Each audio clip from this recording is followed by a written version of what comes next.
Anita, kıymetli Sefir, sizinle tanışma vaktimiz geldi. Boris Zaharyas. Ben sizi çok iyi tanıyorum. Bize verdiğiniz bilgi çok önemliydi. Almanya size müteşekkirdir. Galata Limanı'nda benden habersiz hiçbir sevkiyat yapılmaz. Hristiyan'ın sevkiyatını yapacağı silahlar bana ait değildi. Ayrıca İngilizlerin fazla güçlenmesini istemezsiniz, öyle değil mi? Özellikle dünyada sömürge yapılabilecek ülke sayısı bu kadar azalmışken. Boris Zaharyas. Ali ve Mustafa'ya haberi uçuran sizdiniz. Büyük bir hesaplaşmanın ortasına düştük. Lakin kim kiminle hesaplaşıyor Mustafa? Böylelikle hem İngilizlere ders verdiniz, hem de büyük bir rakibinizden kurtuldunuz. Bunu da Mustafa ile Ali üzerinden yaptınız ki dahiyane. Çıkarlarım için düşmanlarımı kullanmaktan hiç çekinmedim ben. Evet, Bulgar ayaklanmacılara silah gitmedi ama asıl önemli olan silah ticaretindeki en önemli rakibim Emrullah ya öldü ya ölmek üzere.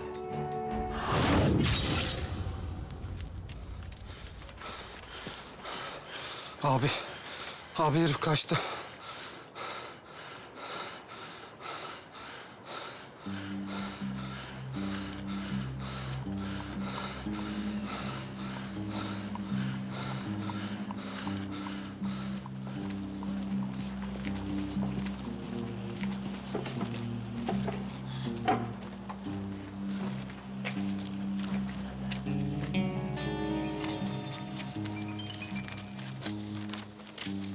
Al bakalım. Hayırlı işler. Aman büyük tuttuğun altın olsun.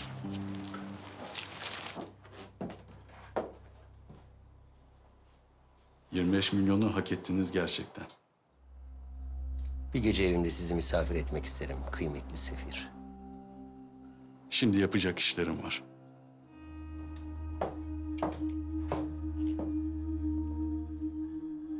Aşermeler başladı mı? Nedir durum? Hı. Konumuza dönelim. Süreyya.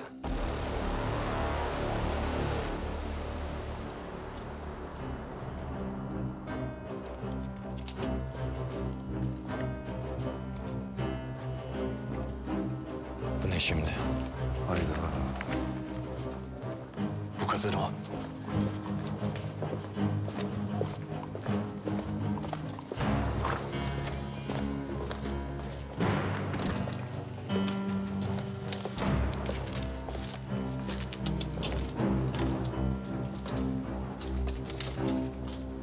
Süreyya küçük yaşta İstanbul'dan ayrılmış.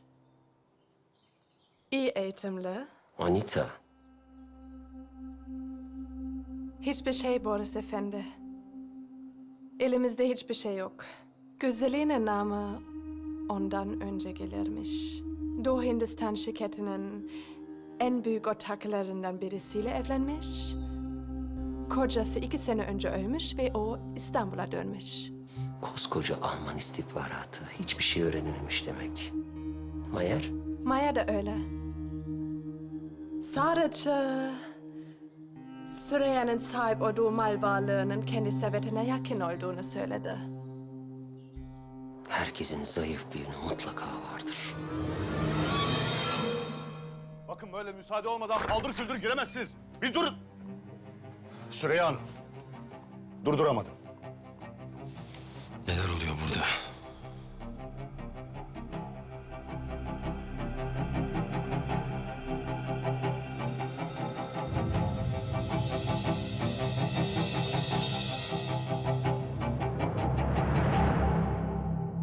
İstersen Boris Efendi, Süreyya için kesin netice alacağımız... Güldürme beni.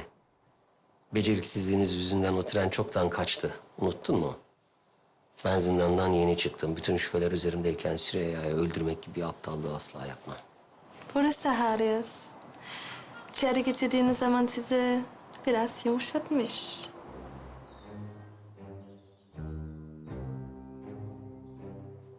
Anita, Türklerin çok güzel bir sözü vardır.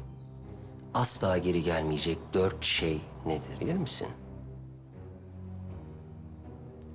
Söylenen söz, atılan ok, geçmiş hayat ve kaçırılmış fırsat.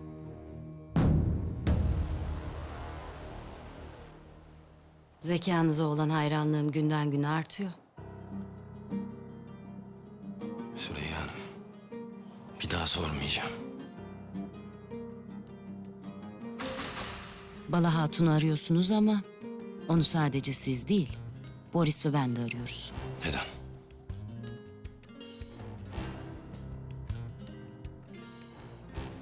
Çünkü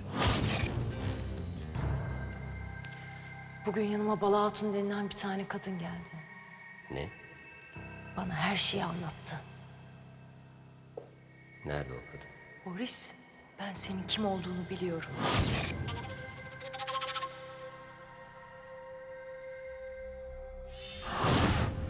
Boris ve ben de senelerdir peşindeyiz. Boris'in karanlık geçmişini aydınlatacak yegane kişi o. Ben neler bildiğini öğrenmek ve hayatını kurtarmak için. Boris ise konuşmaması ve onu öldürmek için arıyor.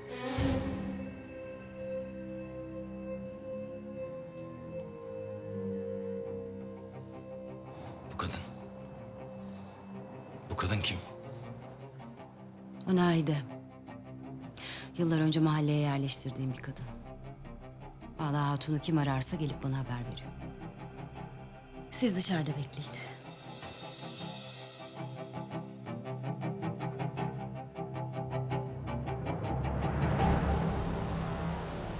Bana yarardan çok zarar getirenlere neler yaptığımı öğrenmek istemezsin.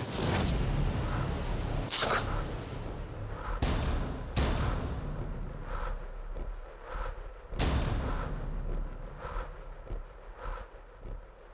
Çizme yaşıyorsun.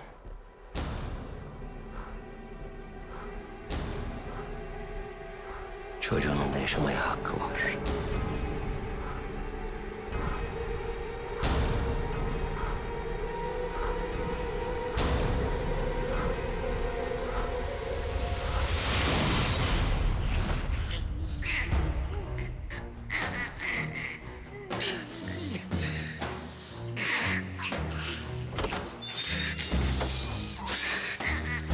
Adam boğuyorlar! İmdat, yardım edin!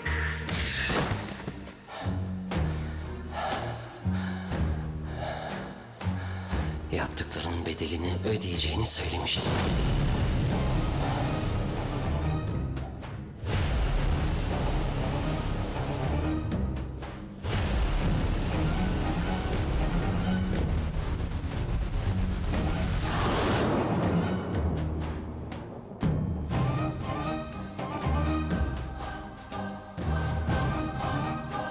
Bana yanlış yapan cezasını öder.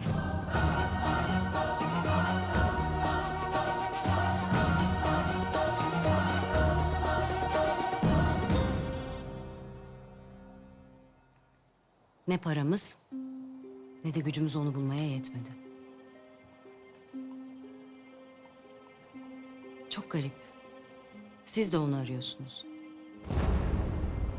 Bala Hatun. Yıllar önce kucağında bir bebekle İstanbul'a geldi. 27 yıl önce. Sadece bildiğimiz bu.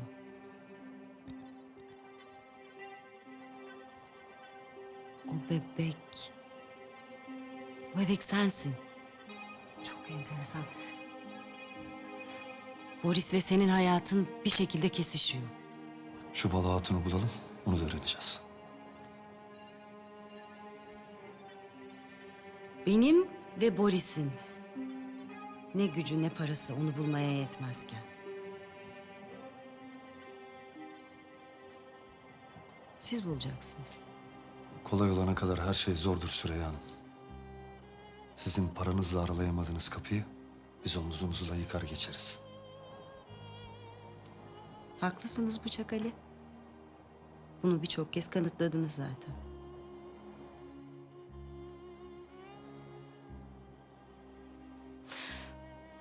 Bala Hatun İstanbul'a geldiğinde ismini değiştirdi. Şefika. Güzel. Bunu da biliyorsunuz demek. Bakalım onu ilk kim bulacak? Bakın Süreyya Hanım. Bütün bu sahip olduğunuz her şey sizi bir yere kadar koruyabilir. Eninde sonunda birine güvenmeniz gerek.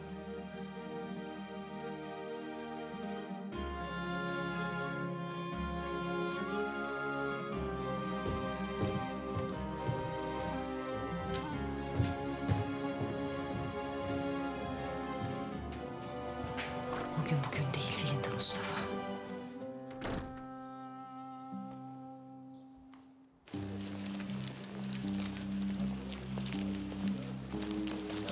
Düşün Emrullah, düşün. İstanbul'da en güvenli yer neresi?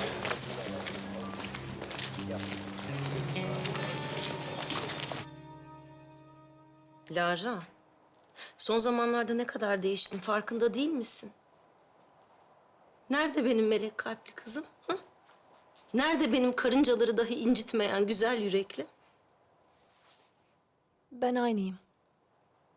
Değilsin. Değilsin Lara.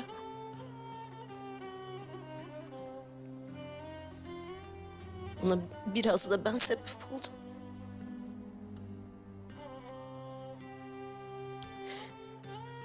Ama neler oluyor öğreneceğim. Dadı.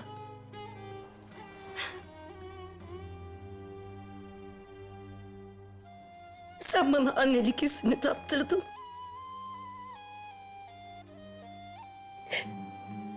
Ben seni hep öz evladım saydım.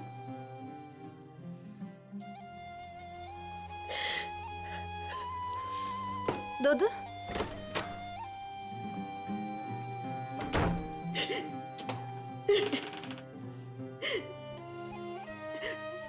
Senin bu halde olmana yüreğim dayanmıyor biricik kızım. Yüreğim dayanmıyor.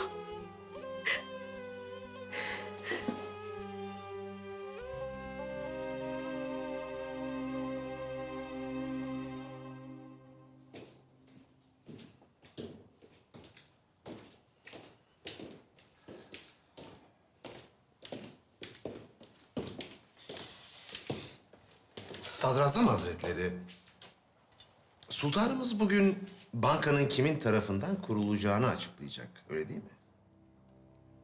Doğrudur Esat Paşa. Peki sizce Esat Paşa, sen sır tutar mısın? tabii ki Sadrazam Hazretleri, bana güvenebilirsiniz. Padişah Efendimiz de sır tutar Esat Paşa.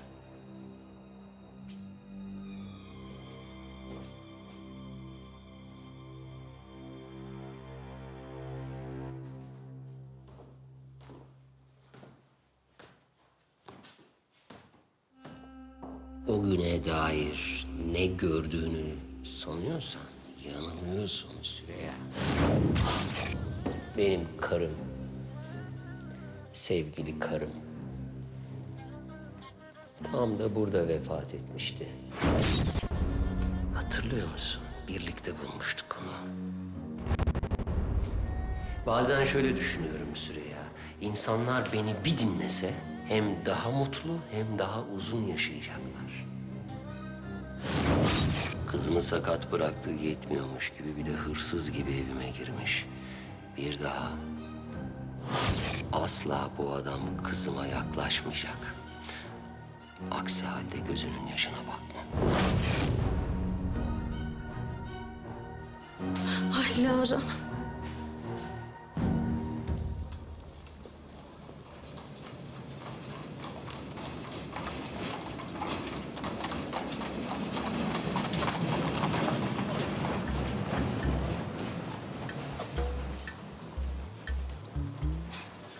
Ne yapalım? Denize düşen yılana sarılırmış.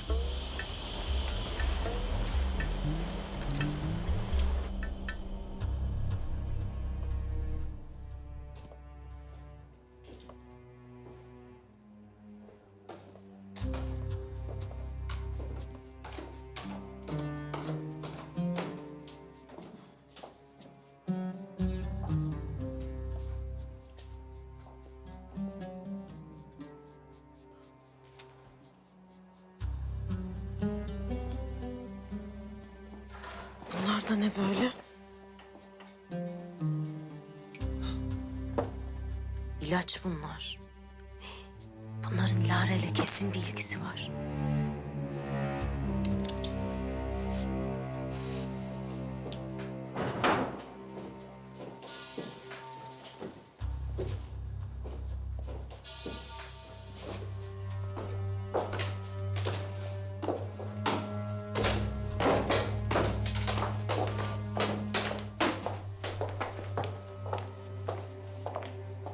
Sana söylemiştim. İlacın dozunu yavaş yavaş azaltmalıyız diye. Yürümeye başladı zaten. Bacaklarında birazcık hissizlik olsa yeter. Öz kızına bunu yapan bir adamın karşısında nasıl duracağız biz? Sen Boris Efendi'nin işlerine karışma. Benim zehirlerimin yerini kim değiştirdi?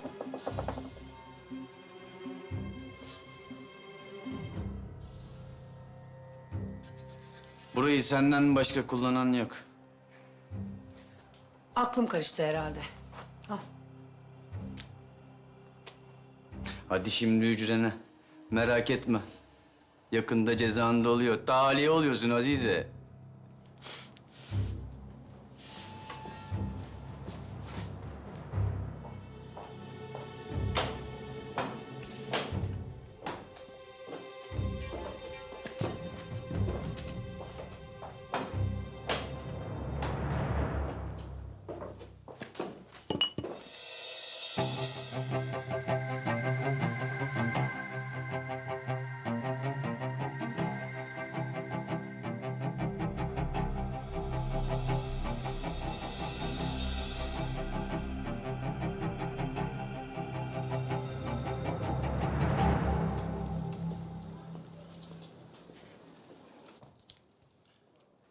Demek Süreyya da Bala Hatun'un peşindeymiş. Aynen öyle hocam. Boris'in karanlık mazisini bilen tek kadın o. Bala Hatun Boris'ten kaçıyormuş. Ama neden? Seninle Boris arasındaki irtibat ne?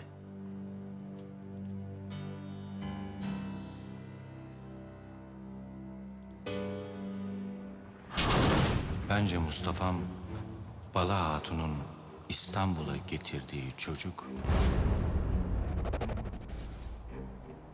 sendin. Bala Hatun'u bulursak eğer bütün geçmişimi aydınlatırız. Bala Hatun'u arıyorsunuz ama onu sadece siz değil, Boris ve ben de arıyoruz. Neden? Çünkü Boris'in karanlık geçmişini aydınlatacak yegane kişi o. Ben neler bildiğini öğrenmek ve hayatını kurtarmak için. Boris ise konuşmaması ve onu öldürmek için arıyor. Boris'in karanlık geçmişini aydınlatacak yegane kişi o ve onu öldürmek için arıyor.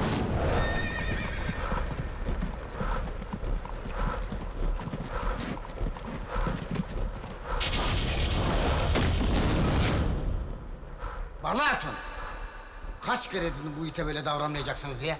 Bu it bu sütü hak etmiyor.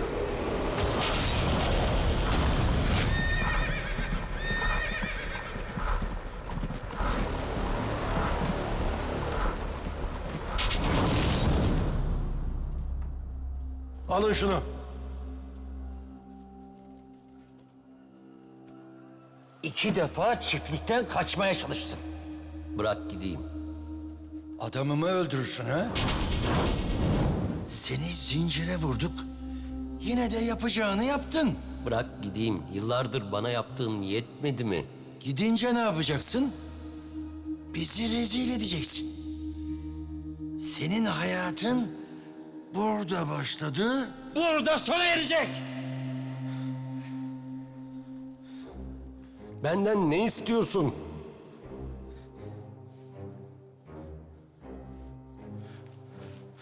Benden peydahlanan it benden hesap soruyor.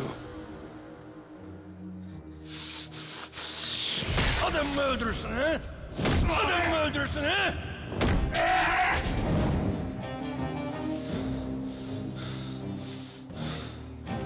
Ne yapalım?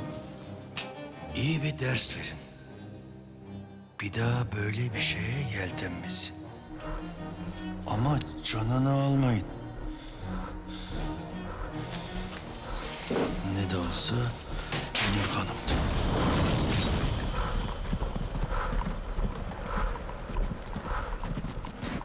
Canını almayın. Ne de olsa benim kanımdı. Dün gece limandaki katliam da ayrı mesele. 2 sene önce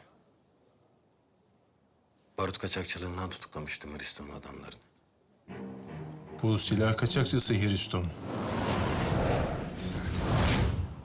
Silah kaçakçısı. Soysuzun teki. Kuvvetle muhtemel onlar o vakitte limanda sevkiyat yapıyorlardı. Büyük bir hesaplaşmanın ortasına düştük. Lakin bunların peşinde olanlar kim? Hristo'yu bulmamız şart. İşin kilit ismi o.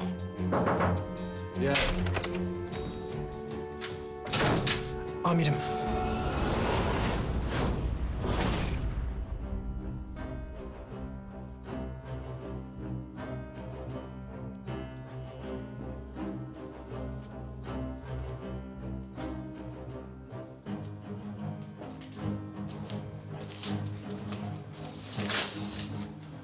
Hristo ile 5 adam öldürülmüş. Dün limanı basanlar hesabı kapatmışlar belli. Bu da layığını bulmuş.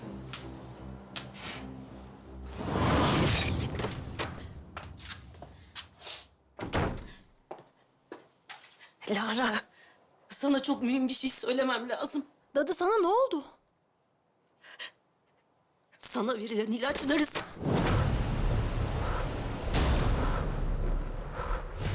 Cemil Bey, kapı vurma adetini unuttunuz mu? Çok özür dilerim Matmazel. Ne istiyorsunuz? İlaç vaktiniz geldi de. Geç kaldık sandım.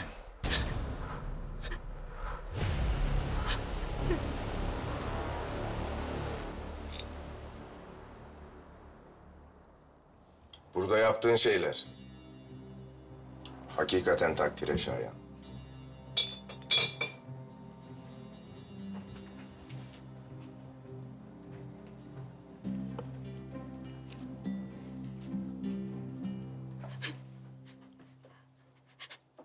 Bu sefer iğneyi ben yapsam. Ama hanımefendi. Kusura bakmayın. Dadı son günlerde iyice sakarlaştın sen.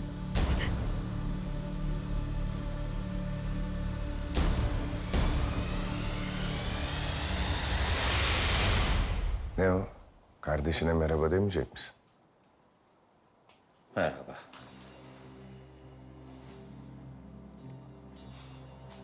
Kitaplar, kitaplar. Çocukluğundan beri en iyi dostların olmuştu zaten. Çok şükür şimdi başka dostlarım da var. Ne istiyorsun Emrullah? Hem sen buraya nasıl girdin? Kapıya koyduğun kilit. Çözemeyeceğimi mi zannettin? Çocuk oyuncağı.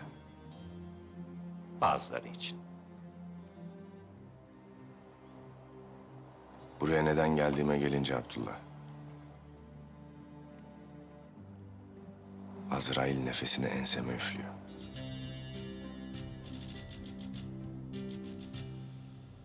Dün limanı basanlar bugün 6 kişiyi daha katlettiler. Öldürülenler silah kaçakçıları. Kimler seni öldürmek istiyor?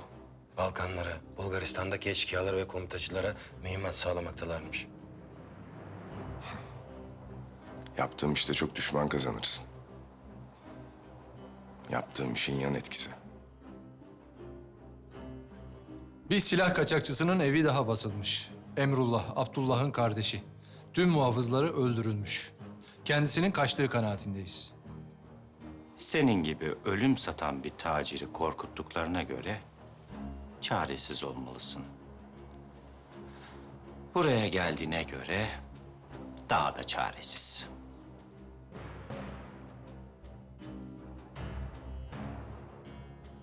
Yaptığımız tahkikata göre Hristo Emrullah'ın adamı. Kuvvetle muhtemel bir intikam meselesi. Toplayabildiğiniz kadar bilgiyi toplayın. Etrafa yayılın. Anlaşıldı mı? Hiç önemli değil. Kafi miktarda ilacımız var. Hemen getirtiriz. Belli. Siz de yorulmuşsunuz. Odanıza gidip istirahat edin. Ama... Aması maması yok. Boris Efendi'nin kesin emri var. Lara Hanım dinlenecek.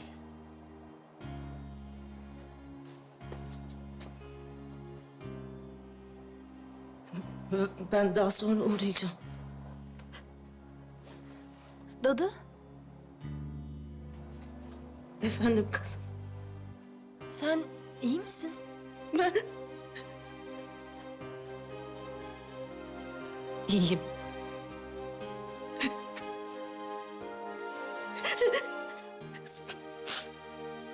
Sen beni merak etme.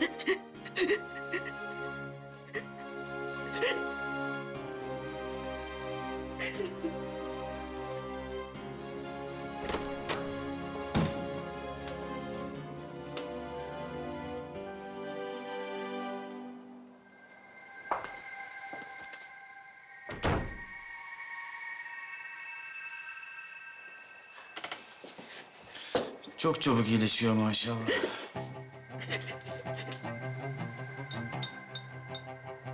Sen böyle şeylerle kafanı yorma Gülbahar Hatun. Anladın mı?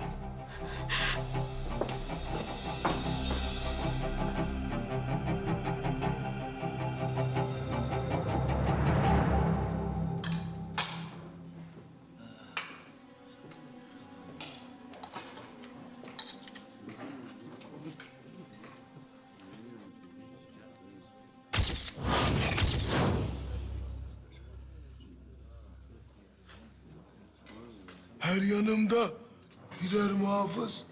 Kendimi şehzade gibi hissediyorum. Buyurmaz mısınız Halil İbrahim sofrasına? Çok konuşma Yesen. Olmaz öyle şey.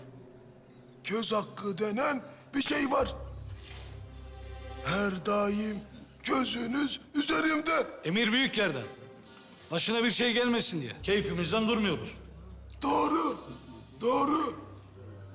Başım kıymetlidir benim.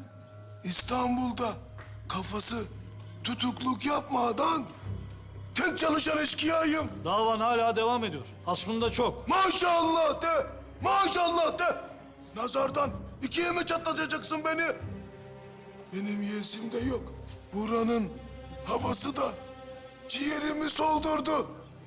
Siz en iyisi beni sarayıma götürün. Götür şunu.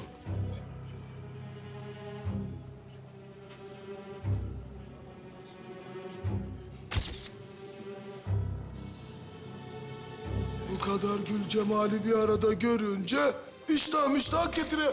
Hadi.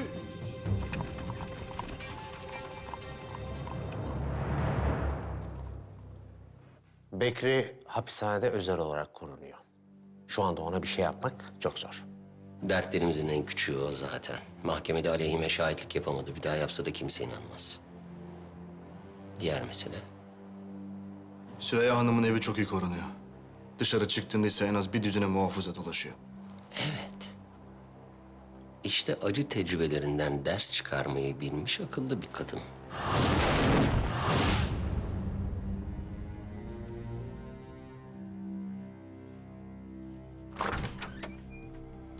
Süreyya Hanım, arabanız hazır efendim. O zaman padişahın kararını öğrenmeye gidelim.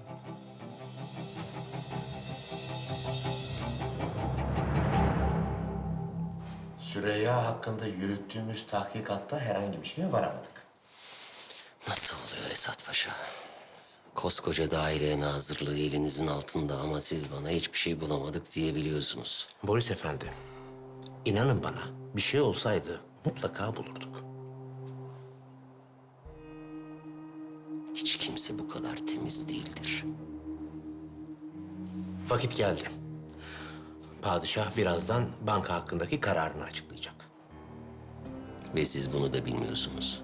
Boris Efendi, sadrazam dahil hiç kimse bilmiyor.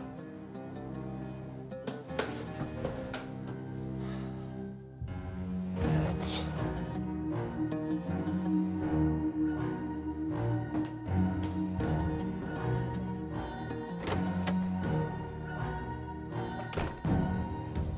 Yanlış bildiniz ahmaklar. Bekri ağanız dağların aslanı değil, kurdudur. Aslan kafeste yaşar ama kurt kafese girdi mi ya ölür ya çıkar. Zindandan çıkmak için 3 şey gerek. Yürek, bilek,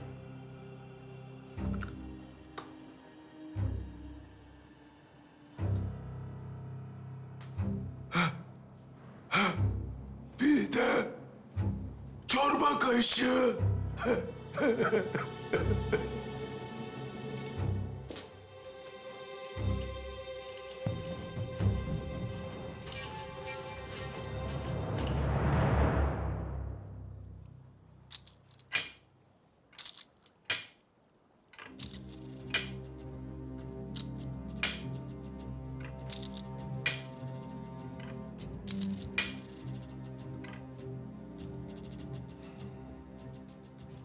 Buraya gelmem hataydı. Kusura bakma. Dur. Sana yardım edeceğim.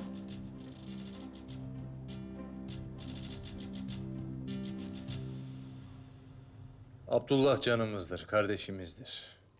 Lakin Emrullah seni az kalsın dar ağacına gönderecekti. Mustafa bir katildir.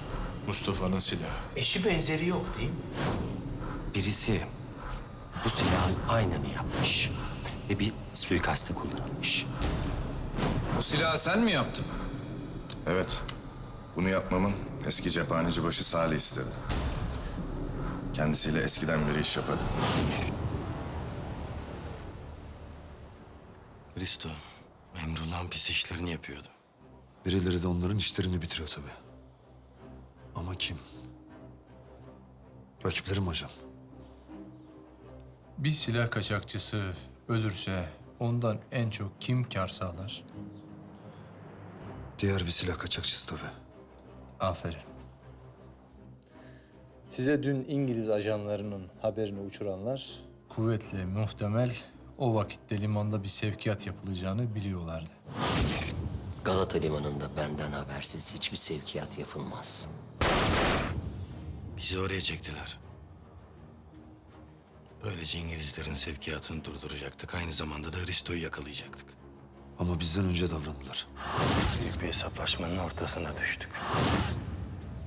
Bazen evdeki hesap çarşıya uymaz oğul. Siz oraya gittiğinizde bir katliamla karşılaştınız. Birileri yine bizi tuzağa düşürmeye çalıştı. Böylelikle hem İngilizlere ders verdiniz hem de büyük bir rakibinizden kurtuldunuz. Bunu da Mustafa ile Ali üzerinden yaptınız ki dahiyane. Çıkarlarım için düşmanlarımı kullanmaktan hiç çekinmedim ben.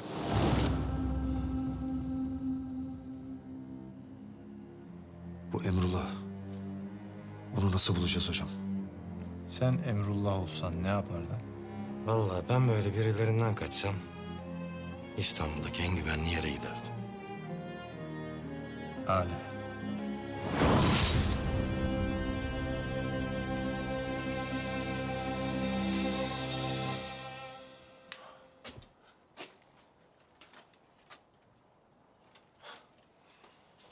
İşte bu dahice. Neden birlikte iş yapmadığımızı hiç anlamıyorum Abdullah. Silah tüccarı, açgözlü ve kan emici olduğundan olabilir mi acaba? Dokunma.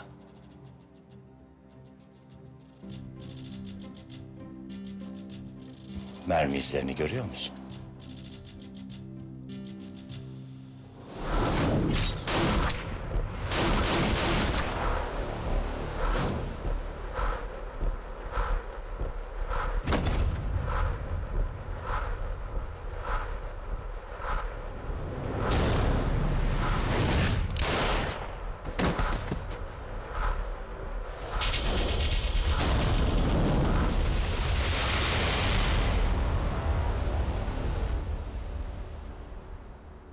Adalet için savaşan kalpleri koruyor bu.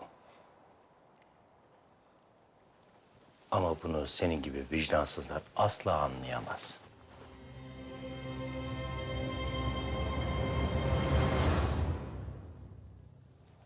Bismillahirrahmanirrahim. Ben sultanımızın huzuruna çıkıyorum. Bugün bankayla ilgili kararını açıklayacak. Bana bak.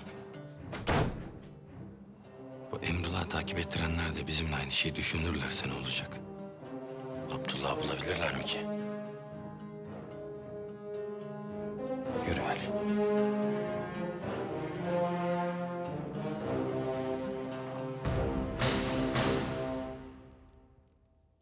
Bu İngiliz sefirinin peşine taktığımız Safiye.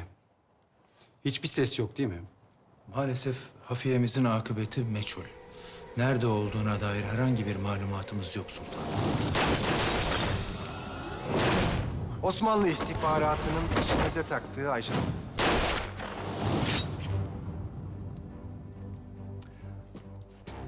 Onlar tuzak kurarlarsa Allah da onlara karşı tuzak kurar. Şüphesiz ki Allah tuzak kuranların en hayırlısıdır. Ve Allah'ın izniyle kurdukları tuzakları kendilerine tattıracağız. Bundan sonra her sefirin arkasında bir hafiyemiz olacak. Aldıkları nefesten dahi haberdar olmak istiyorum paşa. Emriniz baş üstüne sultanım. Bu konudaki faaliyetlerimiz başladı. Âlâ. İstihbarat kullanmasını bilen için çok kuvvetli bir silahtır paşa. Senelerce bizden çaldıkları malumatla kuyumuzu kazdılar. Ne zaman milletimiz için hayırlı bir işe gayret sarf etsek önümüze engeller koydular. Ama artık iş değişti. Hiçbir şey eskisi gibi olmayacak. Bu konuya ehemmiyet vereceğiz. Milletimizin istikbali ve istiklali için bu çok gerekli bir şey. Emriniz baş üstüne sultanım. Sultanım izin verirse... Buyur paşa. Banka konusundaki son kararınızı duymak için Süreyya Hanım ve Boris Efendi gelmek üzereler. Âlâ. Gıyasettin? Huzura çıkmak için beklerler sultanım. Hemen alın. Baş üstüne sultanım.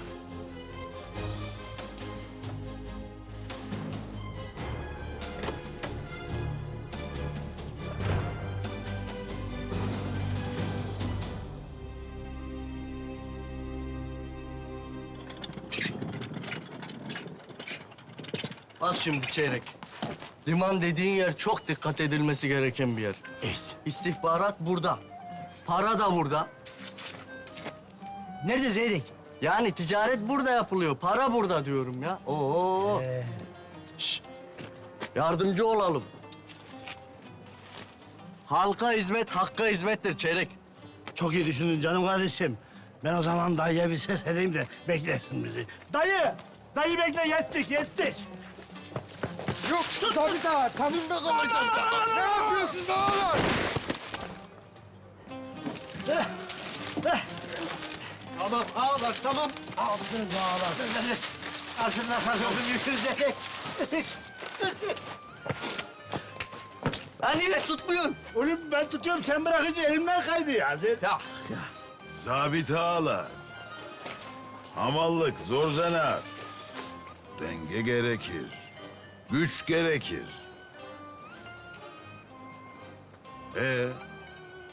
Kadı efendi nasıllar? Ne olsun? Uğraşıyor adamcağız ya. He. Buyurun bir kahvemizi için ya.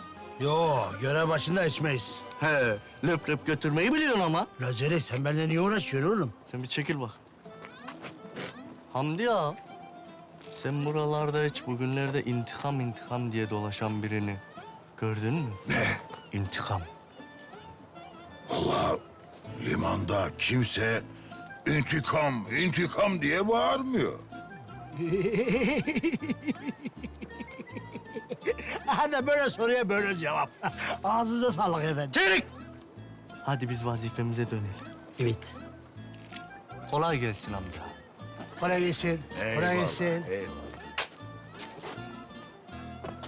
Razey, biz nereden geldiydik? Tabii ki buradan geldiydik. Evet. Necip. Bunlar limandayken göz kulak ol onlara. Başlarına bir şey gelmesin. Yoksa üstümüze kalır maazallah. Eyvallah baba.